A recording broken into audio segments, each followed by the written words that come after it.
মাশাআল্লাহ। কখন? সুন্দর যখন কোনো জিনিস দেখবেন। হ্যাঁ, গার্লফ্রেন্ডের চেহারা দেখে কাল গিয়ে বলবো মাশাআল্লাহ।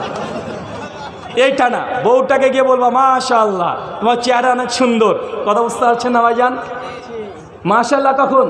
সুন্দর একটা বাচ্চা আছে আপনার, যুবক, তোমাকে মেসেজটা দিয়ে গেলাম, তোমার ছেলে হচ্ছে খুব সুন্দর দেখতে। কেউ যদি দেখার পরে বলে আরে হেব্বি দেখতে রে তোর ছেলে, ওর মুখে একটা থাপ্পড় মারবেন। আগে ওকে মাশাআল্লাহ আগে বলাবেন, বল মাশাআল্লাহ বল, আগে মাশাআল্লাহ বল, তারপর বল সুন্দর হয়েছে, যা ইচ্ছা তাই বল, আগে মাশাআল্লাহ বলাবেন। কারণ আল্লাহ নবী বলছেন কোনো সুন্দর জিনিস দেখার পরে কেউ যদি আল্লাহ সুবহানাহু ওয়া তাআলা প্রশংসা না করে, আল্লাহ সুবহানাহু ওয়া তাআলা ওই ব্যক্তির কথার দ্বারা তার নজর লেগে যেতে পারে। আর নজর লাগা আর আইনুল হাক্কুন, আল্লাহ নবীর নজর লাগা এটা সত্য। কি বললাম? নজর লাগা সত্য। তাই সুন্দর একটা বাড়ি আছে আপনার, বাড়ি দেখে বারবার কেউ যদি বলে এর কত সুন্দর বাড়ি রে, কত সুন্দর বাড়ি রে, এই বাড়ির পরিবারের উপরে নজর লাগতে পারে। ছেলেটা সুন্দর হয়েছে, বারবার যদি বলে যে হেব্বি দেখতে, অনেক সুন্দর, এই ছেলের নজর লেগে যেতে পারে। কোনো সুন্দর জিনিস দেখলে আগে মাশাআল্লাহ বলতে হবে। কি বলতে হবে? মাশাআল্লাহ বলতে হবে। মেয়েদেরকে বারবার বলি যে আপনাদের যদি কোনো ভালো জিনিস থাকে মাশাআল্লাহ আগে বলতে বলবেন, নচেত কিছু আপনার কিন্তু ক্ষতি হতে পারে। আল্লাহ নবী বলছেন প্রত্যেক মাগরিব নামাজের পরে নিজের সন্তানকে বাড়ি থেকে বের করা যাবে না। আছে না নাই?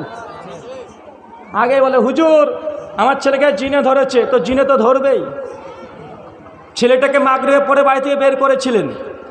আল্লাহ নবী বলছেন সুনান আবু দাউদের সহিহ হাদিস যে মাগরিবের পর ছেলেদের, বাচ্চা ছেলেদের বাড়ি থেকে বের করতে হয় না। কেন? সেই সময় জিন, বদ জিন, শয়তান এদের উৎপাত সেই সময় মানে বাড়তে থাকে একদম এসা পর্যন্ত। কথা বুঝতে পারছেন? সেই সময় যতই হোক ছেলে মেয়েদেরকে, বাচ্চাদেরকে বাড়ি বাইরে বের করবেন না। বের যদি করতেই হয় তাহলে সূরা ইখলাস, সূরা নাস, সূরা ফালাক, আয়াতুল কুরসি তিনটা পড়বেন। সন্ধ্যাবেলায় প্রতিদিন ছেলেটাকে আপনি ফুঁক দেবেন, ঝাড়ফুঁক করে দিবেন। এর জন্য হুজুর দরকার নেই, ছেলে মাই যথেষ্ট। সূরা নাস জানা আছে? হুজুর নাস তো জানি না। ফালাক জানা আছে? না জানি না। ইখলাস জানা আছে? না জানি না। কুল সূরা জানেন? হ্যাঁ এটা জানি। ভাই এরকম মুসল্লি আছে না নাই? ওকে যদি বলে সূরা ফাতিহা পড়তো, হুজুর জানি না, আমি হাফেজ নাকি, আমি মাওলানা না তো। এই আলহামদু বলতো, আলহামদুলিল্লাহ রাব্বিল আলামিন মালিক ইয়াউমিদ্দিন শুরু করে দিয়েছে। বা আছে না নাই? কথা বলেন। মানে আমরা সূরা ফাতিহা জানি না, তবে আলহামদু সূরা জানি। সূরা নাস জানি না, কুল আউযু বিল নাস এটা জানি। সূরা ফালাক জানি না, কিন্তু আমরা পড়ে দিই। আছে না নাই? আছে। সূরা মানে তিন কুল। কি বললাম? মেয়েদের জন্য, ছেলেদের জন্য যাদের বাচ্চা আছে প্রতিদিন সন্ধ্যাবেলায় তিন কুল আর আয়াতুল কুরসি ছেলেটাকে পড়ে আগে ফুঁক দিয়ে দিবেন। রাত্রিবেলাতে ঘুমাতে যাবেন, সেই সময় রাত্রিতে বিছানাটাকে আগে পরিষ্কার করে নেবেন। পরিষ্কার করার পরে বিছানাতে বসবেন। আবার সূরা ইখলাস, সূরা নাস, সূরা ফালাক, আয়াতুল কুরসি তিনবার করে পড়বেন। সামনে হাত রাখবেন, তিনবার ফু দেবেন। মাথা থেকে পা পর্যন্ত যত দূর যায় নিজের শরীরটাকে এইভাবে একদম মাসা করে নেবেন, স্পর্শ করে নেবেন। নিজের ছোট ছেলেটাকে গোটা শরীরটাকে এইভাবে মাসা করে নেবেন। ইনশাআল্লাহ জিন কেন ওই 14 গোষ্ঠী আপনার বাড়িতে ঢুকতে পারবে না। আপনি বলছেন যে হুজুর ঘরটা বন্ধ করে দেন না। আরে ঘর বন্ধ আপনি করতে পারবেন, এটা হুজুর ইনকাম করে, হুজুর বলে না। আজকে বলে দিলাম। কথা বুঝতে পারলেন না ভাইজান? যেসব হুজুর তাবিজ হুজুর আছে না, কিছু কিছু হুজুর তাবিজ বিক্রি করে ব্যবসা করে নিচ্ছে, তো এই হুজুরগুলো অন্য কিছুই করে না। কি বললাম?